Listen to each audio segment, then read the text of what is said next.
Yo, lads. Howdy ho. Hello, everyone. Hope you guys are doing well. Had a great weekend. You let me know. Can you guys hear me? Everything is going fine. Is everything good? Ready for Rumble? Yo, Shriram, what's up, bro? How you doing, brother?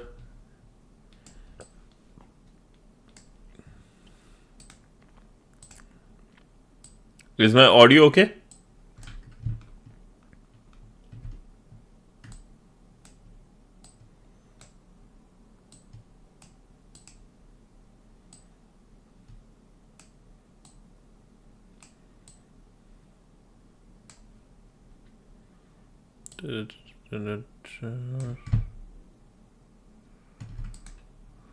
Okay.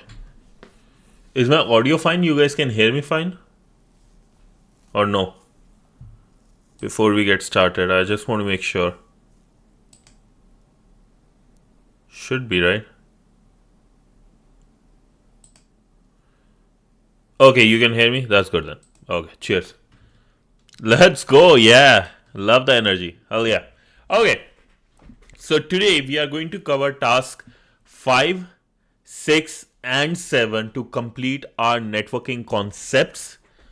So, yeah, there's nothing much to introduce about this because you guys have been with me for last 2-3 days. So let's get started with UDP and TCP, right? But before that, remember, hopefully you guys remember all the 7 layers of the OSI and basically the 5 from the TCP IP: physical one, the cables, data link, MAC address, network layer TCP, IP address, transport layer is TCP, session, presentation, session with our session, let's say if we are doing a call or whatever, presentation layer, an application layer with the HTTP and all those stuff, right?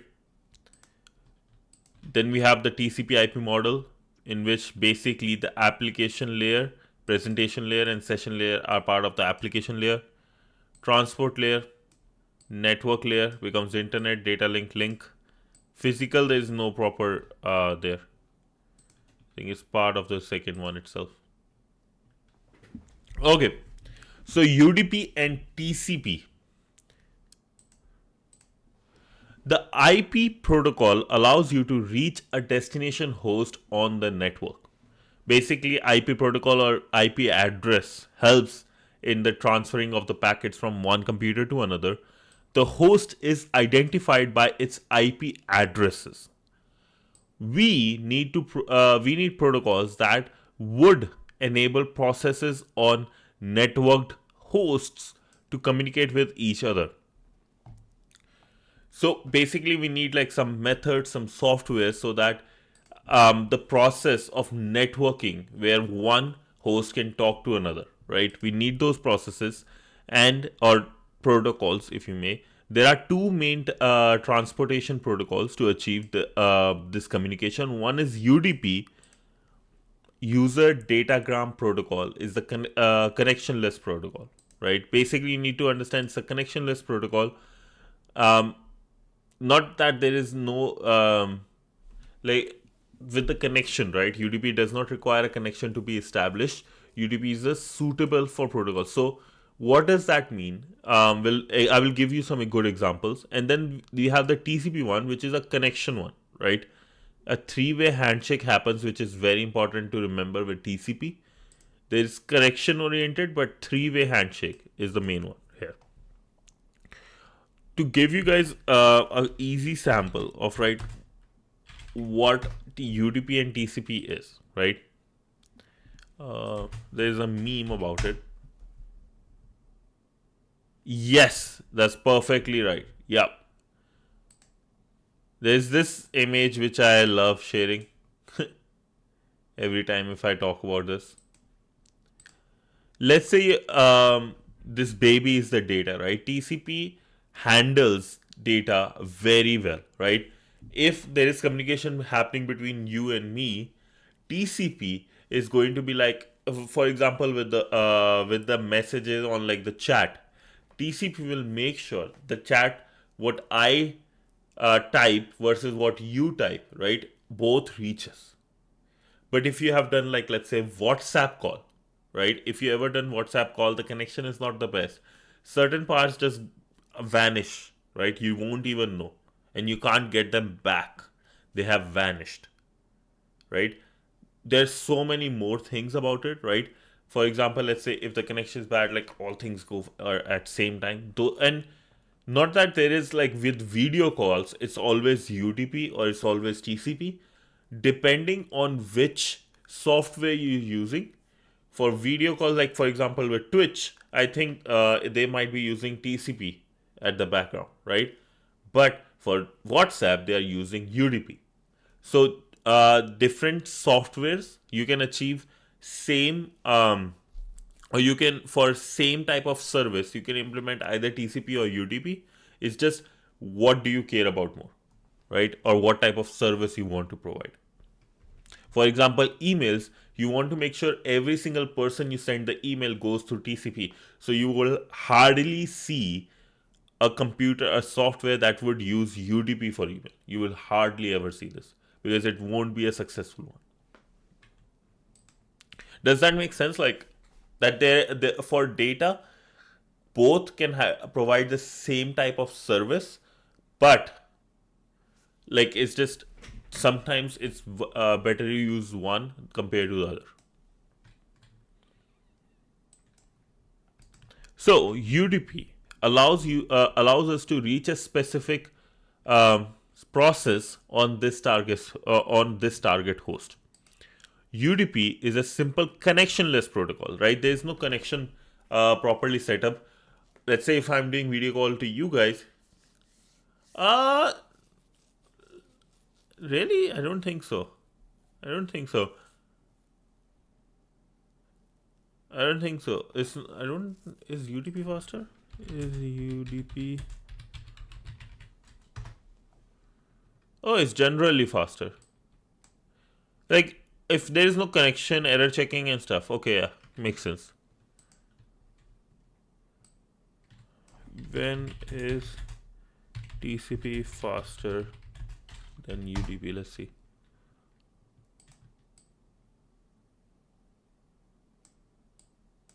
Okay, so basically because of the extra processes or extra checks, TCP becomes slower, but it can be faster if things are like in small packets. But there is no like really like, does anybody TCP versus UDP performance?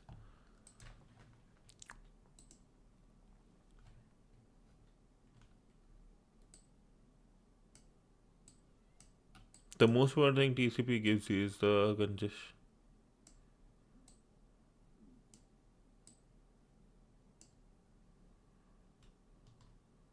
There is a lot of like, I think that this is a good point, right? So what this person is saying. So to answer your question, Sriram. So thank you. First of all, I didn't know it too, right? But there is another like really good point. This guy in because there is no, how to say it, faster UDP just in terms of speed. Sure, UDP is faster, yes, but then there is like the idea is UDP. Let's say if there are two races, right? Two things are happening. If you remember the rabbit and the turtle. This race, right? If you remember, imagine, right? If let's say turtle is TCP, your range, what's up, homie? Right, so like the reason of fast process, right? The idea, the question, at least I would have, right, is that with rabbit, right, versus turtle might be slow, right? It might be slow, but at the end of the day, it finished the race, right? It finished the race, reached. Whereas with the rabbit, what if it never reached?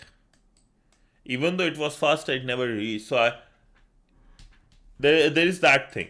In general, if they're reaching, yes, UDP is faster, but there is it's hard to say because UDP can be dropped at the middle of the day whereas TCP will reach at the end. Hopefully that answers it, not exactly the way you want it, because there is like other things right in place.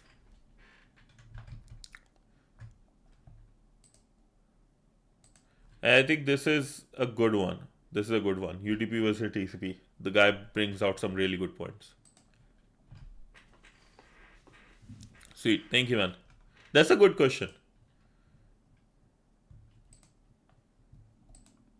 So, UDP is simple connectionless protocol that operates at transport layer, the layer 4. Being connectionless means that it does not need to establish a connection. UDP does not even provide a mechanism to know that the packet has been delivered. An IP address identifies the host, right? For example, I want to give you a WhatsApp call, right? We need a mechanism to determine the sending and receiving process. This can be achieved using the port number.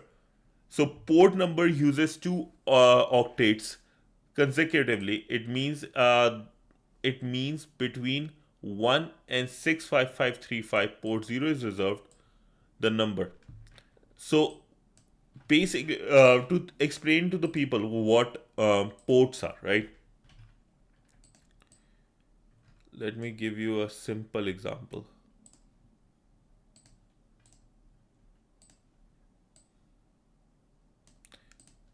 Let's say this is your guy's computer, right? This is your PC. In your PC or in your laptop, there are a couple of ports like the USB port, USB-C port, there is HDMI port,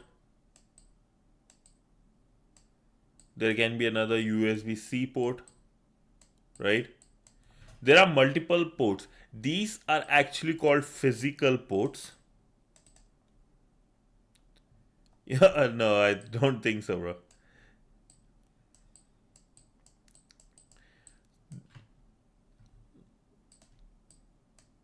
Nah, I think he might be just grabbing water, bro. So there are physical ports, right? Yeah, probably. There are physical mode, right? Physical port. Physical ports are basically the one you can interact with. But as you know, in computer, there is just like there is physical like things you can touch in a computer, but you can't touch, let's say, a software, right? So there are just like you can't touch a software, a website. You can touch a monitor, right? That's the same thing. There are some networking ports which non-physical ports. See, I told you.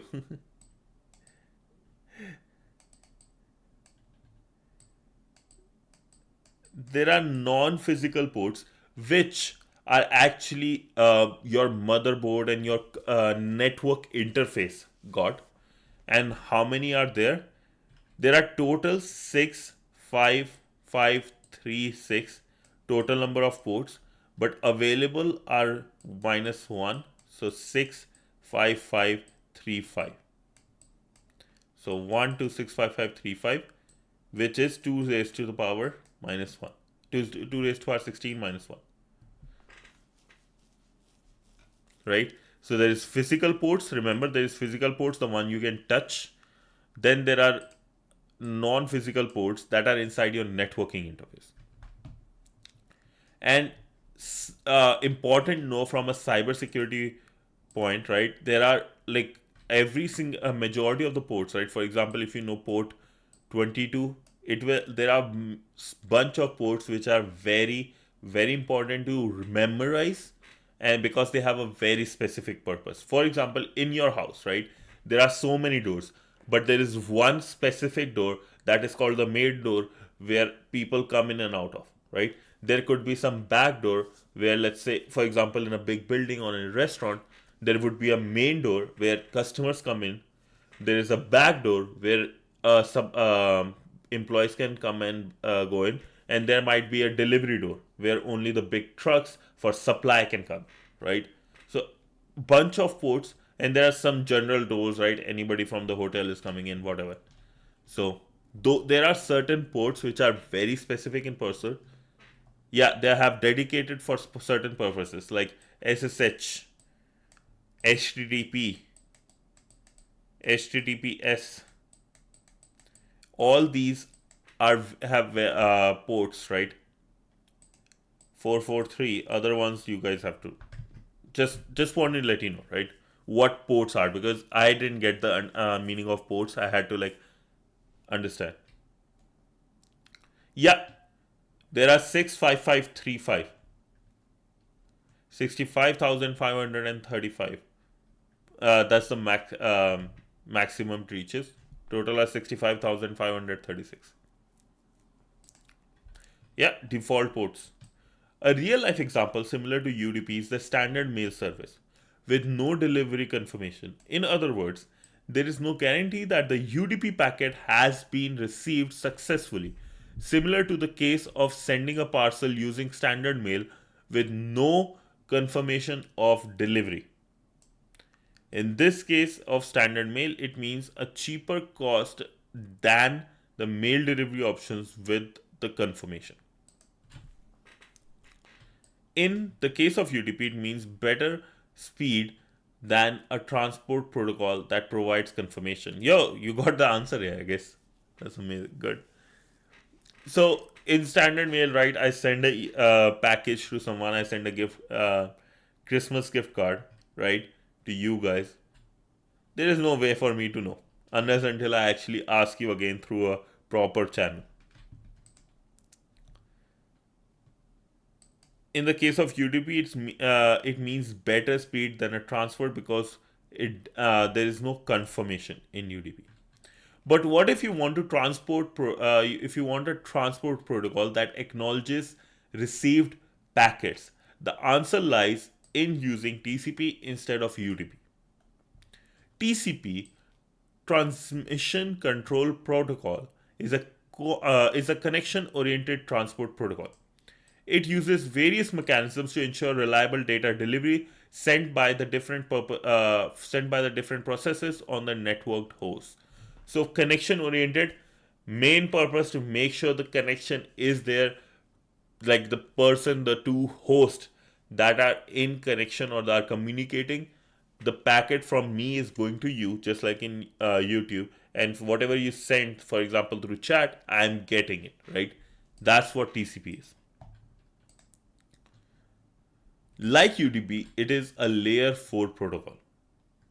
Being connection oriented, it requires the establishment of a TCP connection before any data can be sent. What does that mean, right? Is that, let's say this is me, CH, and let's say this is you guys.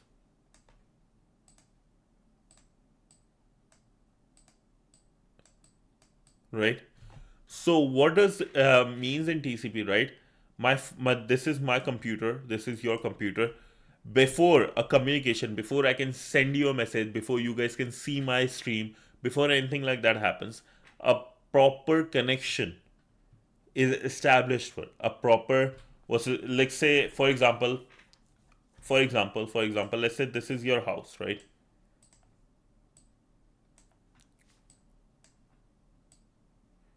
Let's say this is your house, right? You want to receive water or you want to receive electricity. What needs to be done first? A proper connection from, let's say, if this is the city, right? A proper connection of water pipe needs to go to your house. There should be a connection, a proper connection of water to need to happen at your house before you can get water, right? Same thing here. They can't just like throw water in the air, right? Like to give you. Same thing here. A proper connection needs to happen first, and that's called a three-way handshake. This connection needs to happen first, in which my computer says, "Hey, I want to send you a request." Your computer like, okay, I will start accepting the request. You can send it to me now. My computer will say, okay, I'm going to send now. Simple. Three-way handshake, three messages are sent.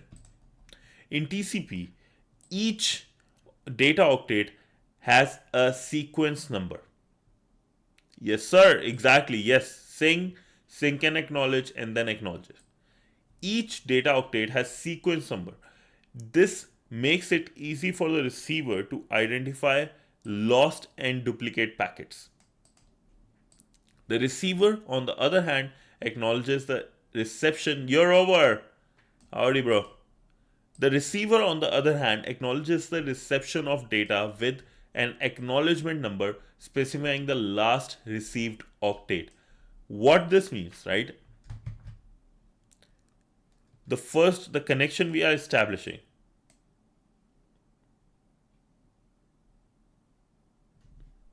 What? No, like basics are saying acknowledge and stuff. So receiver is like my host, right? The receiver on the other hand acknowledges this. Basically, let's talk about this. I will draw this image and help you understand what this is in a better way. A TCP connection is established using what's called a three-way handshake. Two flags are used: sync, acknowledge. The packets are sent as follows. Sync packet: the client identifies the connection by sending a sync packet to the server. This packet contains client's randomly chosen initial sequence number. If you go in more detail, there are more. Okay, yeah, only three, but like a lot more detail about how the handshake happens. So sync packet, right? First, my host will send a sync packet to you guys. Sync and acknowledge packet. The server responds with sync packet to the sync packet with a sync and acknowledge packet, which adds the initial sequence number randomly chosen by the server. So I will have a random value chosen. Let's say 3. You, your system will send me another packet.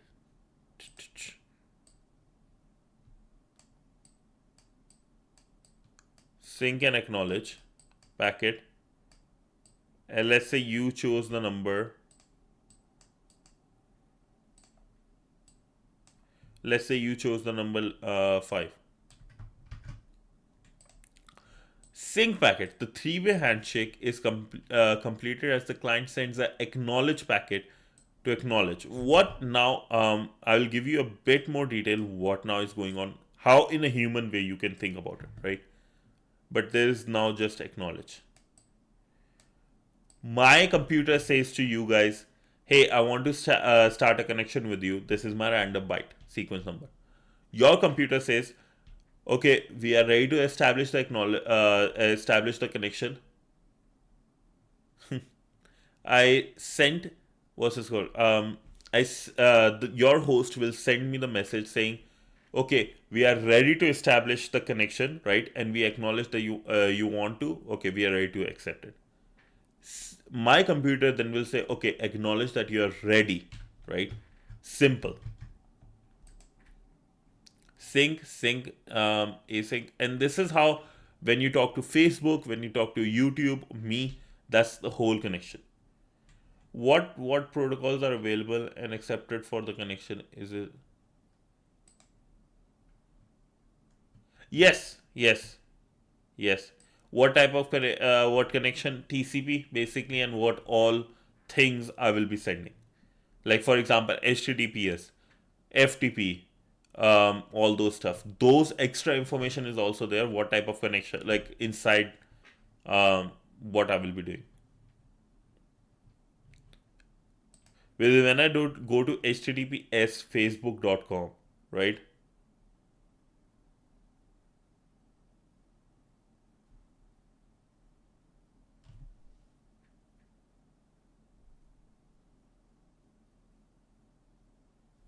So like inside this is like the TCP. This is main. This is TCP. Like this, all the green packets are the protocol they are using is this TCP.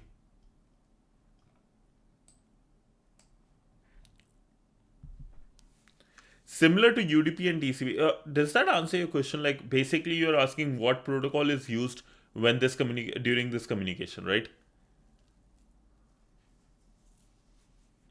The main protocol is the TCP one. There are other protocols inside the sync one, like the IP protocol, right? For the address. There is HTTPS, couple of other things happening.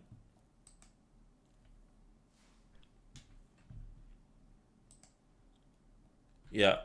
But mainly, if you talk about just this process, this thing, that's TCP. Yes. Now, you were having the conversation, and I was saying during that I want to connect.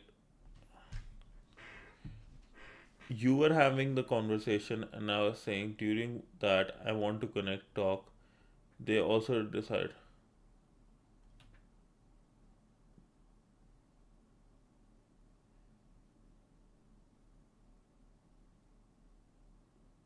Yeah, yeah, like what will be the best protocol? Yeah, I think. Wait, I need to understand. Nah, you were having the conversation, right? And saying during that.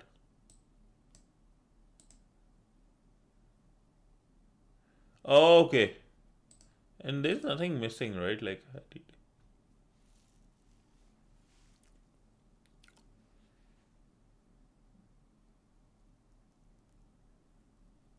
yeah, yeah, yeah. Nmap does those because then you can in Nmap you can tell if you want a UDP connection, you want to send UDP packets or TCP packets. You can do that. Okay. Thank you, Robert. So similar to UDP and similar to UDP, TCP identifies the process of initiating or waiting for a connection, right?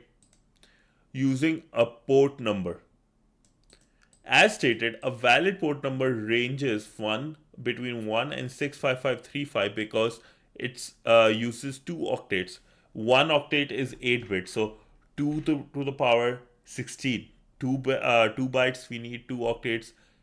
8 plus 8, 16. 2 raised to power 16 minus 1 because port 0 is reserved. So 65535. Now, what protocol requires a three-way handshake? What is the approximate number of port number in thousand? You guys have to answer this, lads. TCP, yes, sir.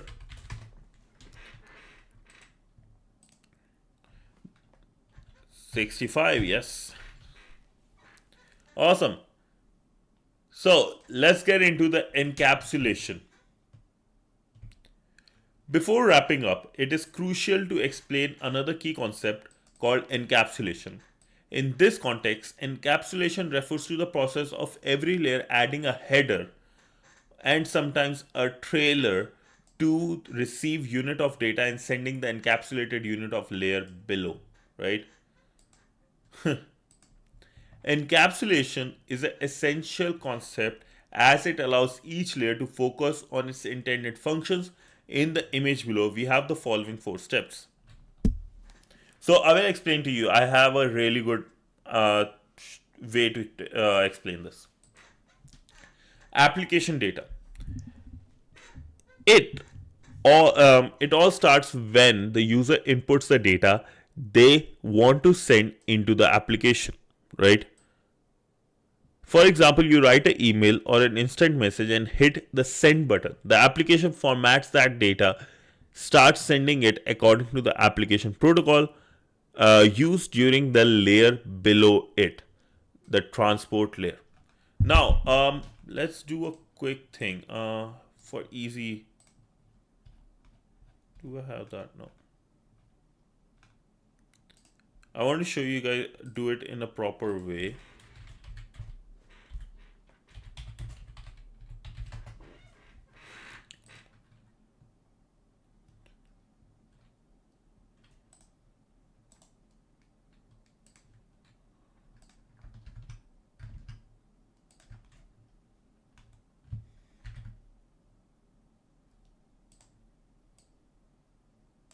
right? Let's say we have this a we are using TCP IP model. Okay. Now, it all starts with the user input, right? So let's say a packet is created at this level.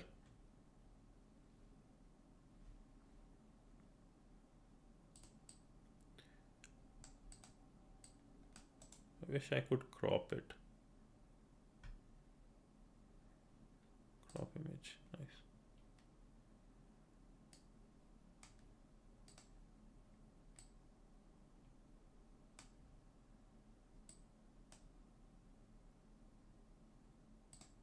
Okay, awesome.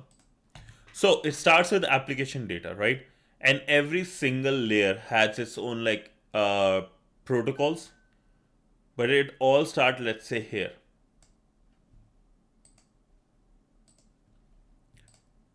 The data. This is the data you want to send. It went to the application layer, right? It goes to the application layer. So application layer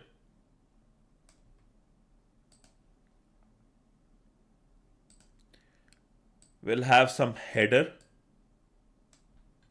Let's say HA for application layer, header, and the data you sent it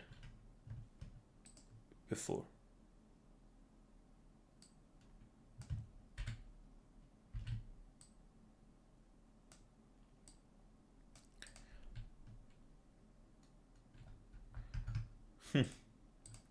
Okay, so that for example, you write an email, instant message, hit the application, formats this data, and start sending it according to the application protocol used. Transport protocol segment or datagram. The transport layer, such as TCP and or UDP, adds proper header information and creates a TCP segment or UDP datagram.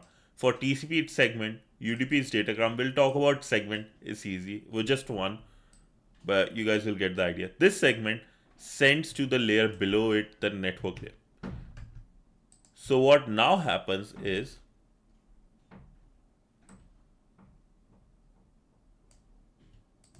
it's cool we have the same colors in this.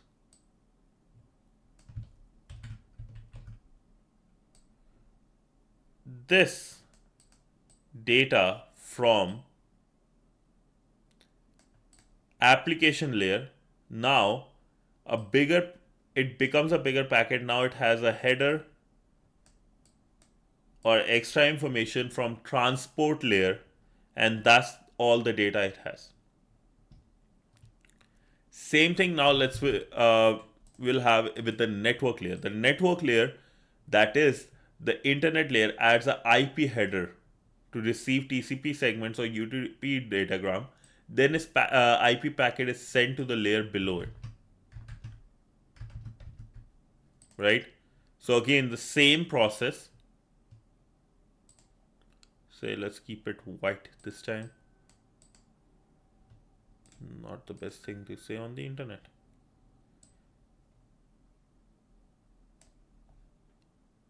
So we will have header for the internet layer, right? This, whether it's with transport layer, internet layer, it will add like its checksums, its protocols. This header contains that extra information about protocols and stuff. And here, oh,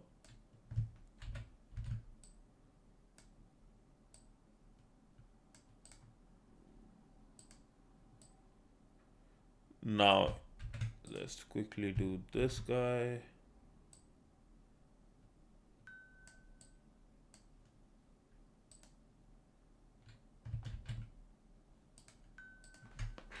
Why I'm getting 20 billion notifications?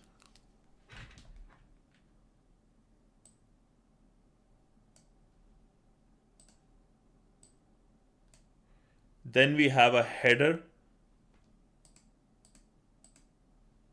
from this layer, network layer. So this is how when you send the data like your email, this is how layers are being put, right? For example, when I'm trying to talk to you guys, this is how it happens. This is my computer. So network data link frame. The Ethernet or Wi-Fi receives the IP packet and adds proper header and trailer, creating a frame. So this one will also have one extra thing compared to other ones, a trailer. Now this is me. Now I will send it to you guys, right? Now what happens, just like we were putting the packets, I was wrapping my, let's say my data is like almost like a gift. I'm wrapping things up. When you receive it, you are going to unwrap this, right? So all this data, all this extra information,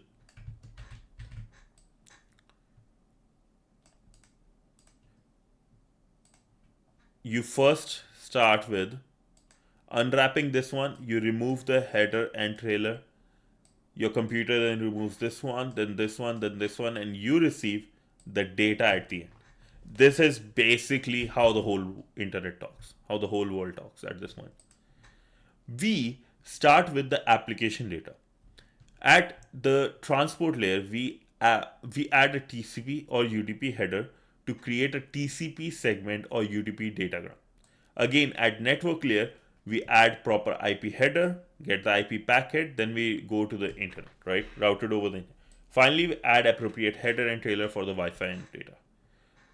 So this is how from layer it starts top to bottom. This process has to be reversed on the receiving end until the application data is extracted. The packet of a life. Based on what we have studied so far, we can explain a simplified version of the packet's life. Let's consider the scenario where you search for a room on TryHackMe. On tryhackme.com search page, you enter the search query. Your browser using HTTPS application layer protocol receives a HTTP request and pushes it to the layer below it. The TCP packet needs to establish a connection via three-way handshake between your browser and TryHackMe's web server. After establishing the TCP connection, it can send HTTP requests containing search query. So we search something, we entered, right? Now a connection between me and TryHackMe will happen. TryHackMe servers will happen, right? Based on my search query. Each TCP segment created is sent to the layer below. The TCP layer adds the source IP address, right? So for the where I want, right, my computer, that connection, that information, and TryHackMe's web server, right, or like their IP or basically their URL, mostly their IP, also is in there. This here, the transport layer, this layer has the IP addresses of the source and destination. For this packet to reach the router, your laptop delivers it to the layer below it. This guy, internet one. Depending on the protocol, the link layer adds the proper link layer header and trailer. So depending on what protocol, like Ethernet, Wi-Fi, which one? Excuse me. The router removes the data link layer header and trailer, inspects the IP destination, among other fields. So the router now gets this header. It will take care of all the other things. Okay, where to send it, what to do, blah blah blah. The steps will be reversed as the packet reaches the router of the destination network as we cover additional protocols. So what happens is, when this packet, this white one, reaches your router, or actually this one,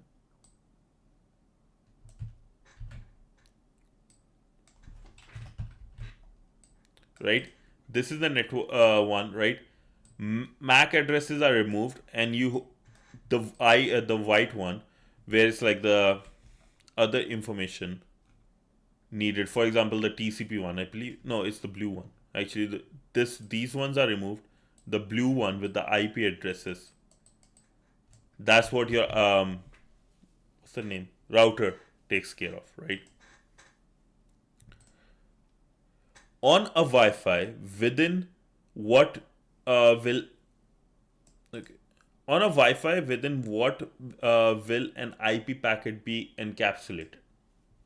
These are the questions you guys have to answer, lads.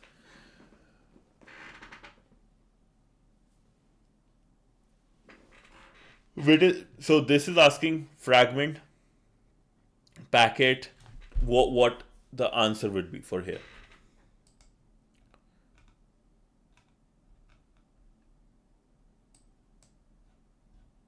What is the answer for on a Wi-Fi?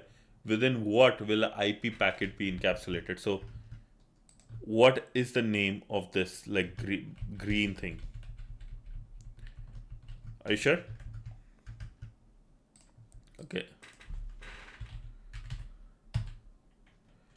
So for layer, what is saying on Wi-Fi? Wi-Fi is the data link layer, right? So it will be a frame. Wi-Fi receives the IP packets, adds a proper header and trailer, making it a frame. For TCP, it will be segment, UDP datagram. So that's like it's just, and then basically for network layer, TCP and UDP, if they're asking these, but for if it was layer four, this 3, the network layer, then yes, it would be packet. But for this one, it is a frame. Yeah. You got it, bro. What do we call the UDP data unit that encapsulates the application data? What is this one?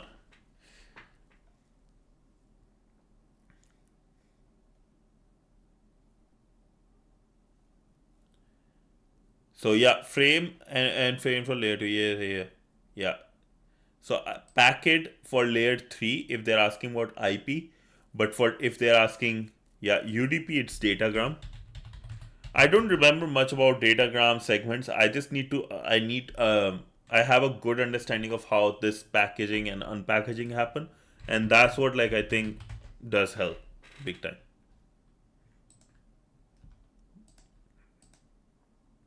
Okay, now we have a start machine. Thank you, Range. Thank you, Shiram. Okay. So,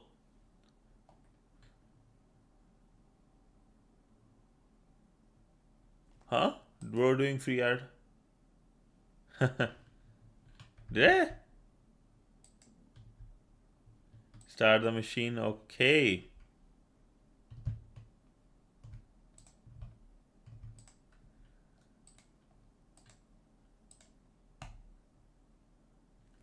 Oh, this. No. This was like a way before I used to work for this company. It's not even in Canada anymore. Yeah, it does say something. Oh, never mind. Don't worry about this company. It's not even in Canada anymore. It was okay company. Hide the IP, I guess so. Okay, so this is the last one. Let's get it done because I have work starting in like 4 or 5 minutes. So start the attack box by pressing the start attack box button at the top, blah blah blah. Give 2 minutes. Okay, once the two machines are ready, we need to start the terminal on the attack box to experiment the telnet, right? So I have to start mine too. Can't do anything.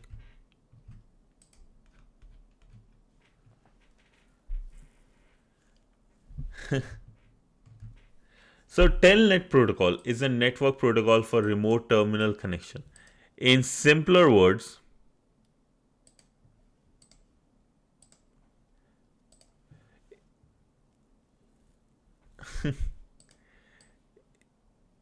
Telnet, a Telnet client allows you to connect to and communicate with a remote system and issue text commands.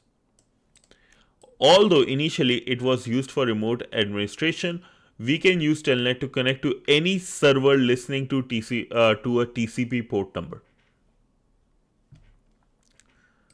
On the target virtual machine, different services are running. We will experiment with 3 of them. Echo server. This server echoes everything you send it by default. It listens to port 7. Daytime server. This server listens on port 13. By default replies with the current day and time. And HTTP server. This server listens to on port 80 by default and serve web pages. So we have using Telnet, right, which is a simple protocol that will you can use to establish a connection between any remote server.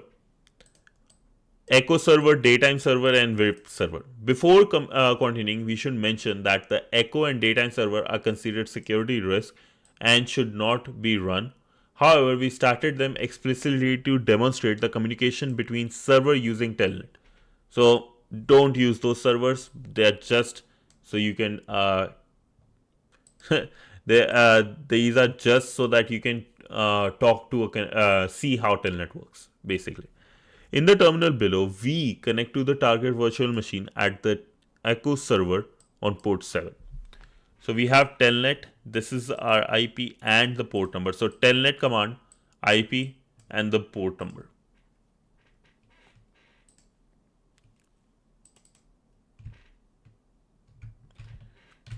So if we do the same, echo 1 will repeat whatever we say, right? So if I say hello, it will say hello.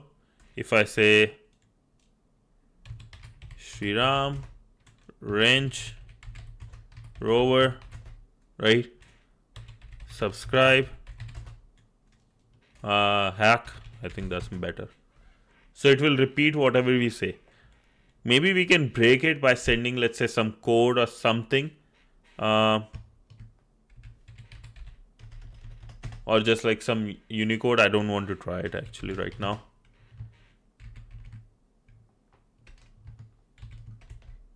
Nope. Okay, we have to use the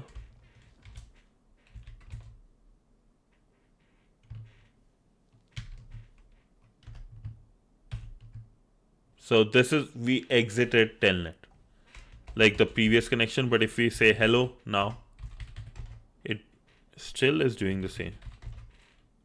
Okay, now I have to do it. No. Oh, now I do exit. Close. Okay.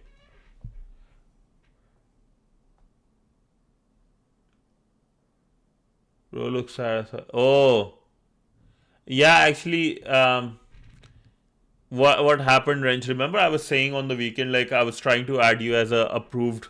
So please don't use the any of the words. Nothing will get censored for you. I believe you can even send the URLs and stuff.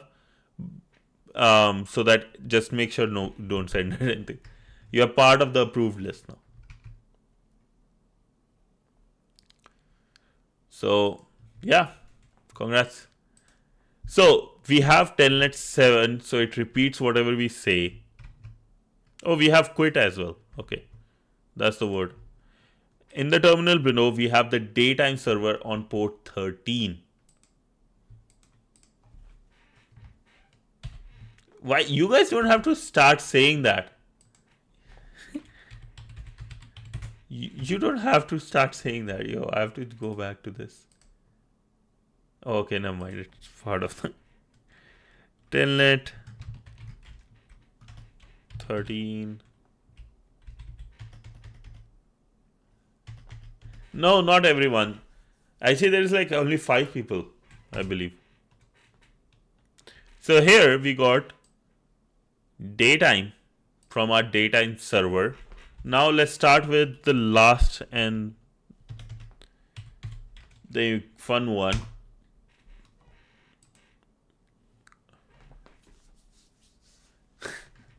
Bro, I now I'm I don't know what to say. Okay, so we have the 13 one. Now for 80, right? We connected to the server, but we need to tell him like, hey, we want the HTTP page on the root directory. So we'll say get the root directory with http1 host telnet.thn. That's the name of the server we need to talk to. So we did that and we got 400 bad requests, 400 bad requests. Hey, at least we talked.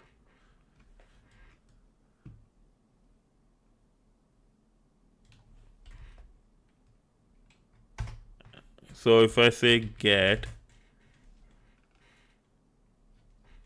slash http1 1.1, that's a very old one too.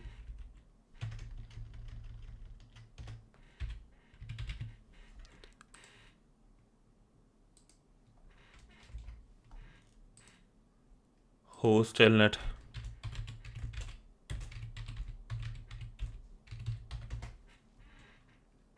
Let's see what will happen. Oh, okay. We got our flag this time.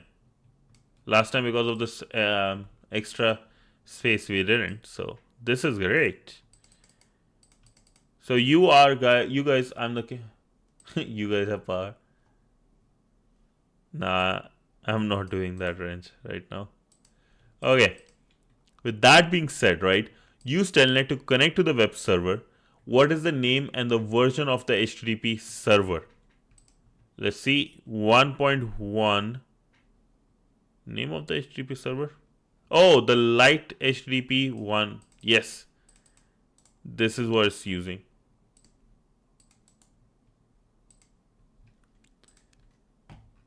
Let's go. And our flag being Telnet master.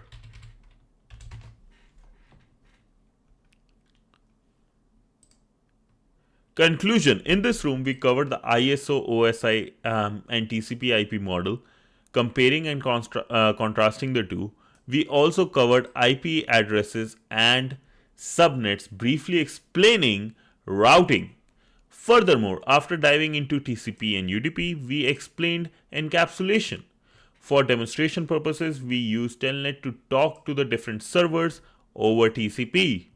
Now that we have finished networking concept, it is time to join networking essentials from tomorrow.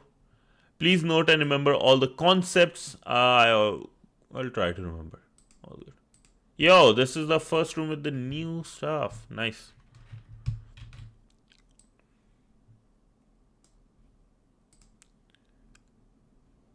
Okay. Oh, I like this image.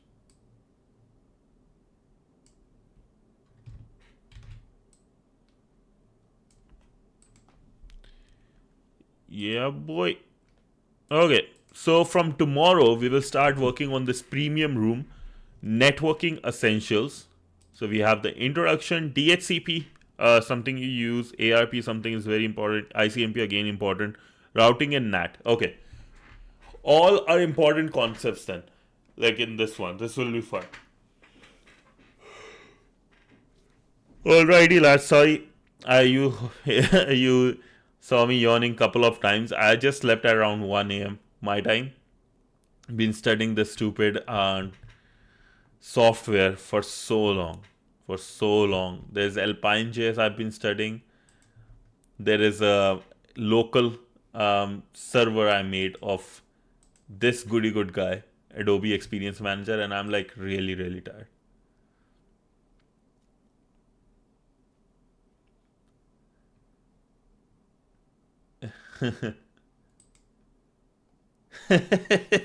Sorry, Robert. I'll try to close next from tomorrow before tomorrow's stream or tonight's stream. I'll try to have at least some windows closed. Sorry, man. It's just because of this thing. Yeah, he would. He would.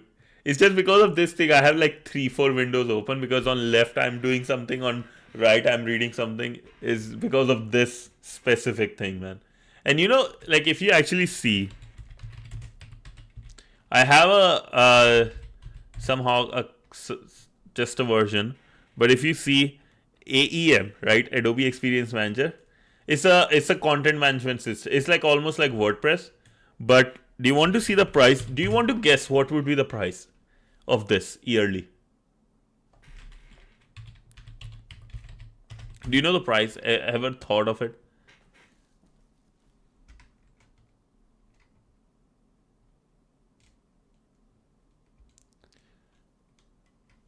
Zero.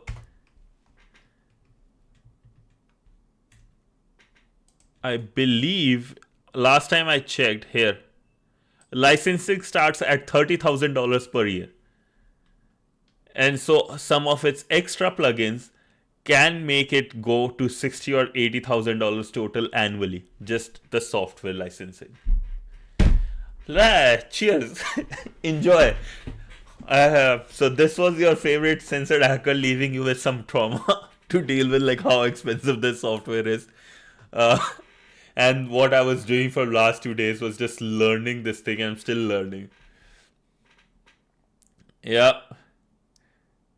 It's nice in its ways. It's really like I will say this content management system, right? You can majority of so many big companies, so many big companies use it, but there are very few developers of it compared to like other things. So yeah, that's why piracy is a thing, man. That is why. This is how it is for me.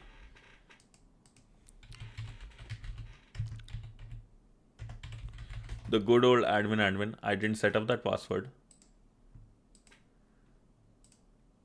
So this is how things look, right? It's all like this. I believe. So I can change, drag and drop things, which is I think now a lot. But these experiences, you will get so much data it collects because it's a Adobe one. Yeah. No. Hopefully not, right? But like this one has like so many extra features. It's crazy. Like Adobe Experience Manager comes with these ones, right? Analytics, Audience Manager. So let's say if you go to a website, right, and if they already have a profile about you, they based on what they have information, they will either open a men or a women one automatically. So the website will change according to who you are. It can change based on your location, based on the language, based on your gender. So much data it collects about you that it can give you experience like Amazon, right? It gives you the what's this called? The products you might be interested in. This one can like change any website it is being used for in ways who you are. Yeah, almost. It can probably will read our mind because Adobe, man, it's Adobe. It can target so many. It's like e-commerce. It is like very very very heavy duty work. It will read. Yeah, probably. But yeah, that's just wanted to show you like what I was doing from last 2 days and what I had to deal with. You see, you see, it's all purple. So many pages will be just purple. Okay, so but that's it for today, lads. Hope you guys enjoyed it. Right? Hope there was some fun we had, and some good learning. Tomorrow I will see you guys around this time for Try Hack Me, and in the evening, hopefully, for some lead code. Yeah, probably.